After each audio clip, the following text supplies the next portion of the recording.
আসসালামু আলাইকুম। আমরা এখন আছি পুরাপাড়া একটা মাঠে। আমরা এই মুহূর্তে যে ভিডিওটা পোস্ট হবে সেটা সোয়েব এগ্রো থেকে।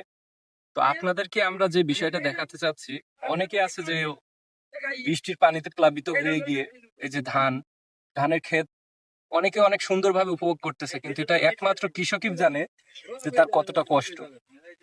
অনেকের এখানে দেখতে পাচ্ছেন তাদের কৃষকের চোখের স্বপ্নগুলো আজ এইভাবে মাথা ডুবিয়ে আছে। অনেক কৃষক আছে যারা তাদের ঘরে ভাত নেই, কিন্তু তারা সার কিনেছে চাষের জমিতে ধান চাষ করবে, অনেকে সেচ চাষ। আজ সেই স্বপ্নগুলো সব পানিতে প্লাবিত হয়ে আছে।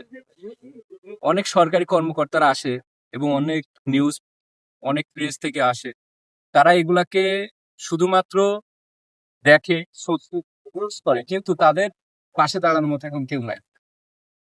এখানে শত শত জমি, সব কৃষকের স্বপ্ন, তাদের মাথার ঘাম পায়ে ফেলে কত পরিশ্রম করে এই স্বপ্নকে ঘরে তোলার চেষ্টা করে, কিন্তু আজ তাদের স্বপ্ন পানিতে প্লাবিত হয়ে গেছে।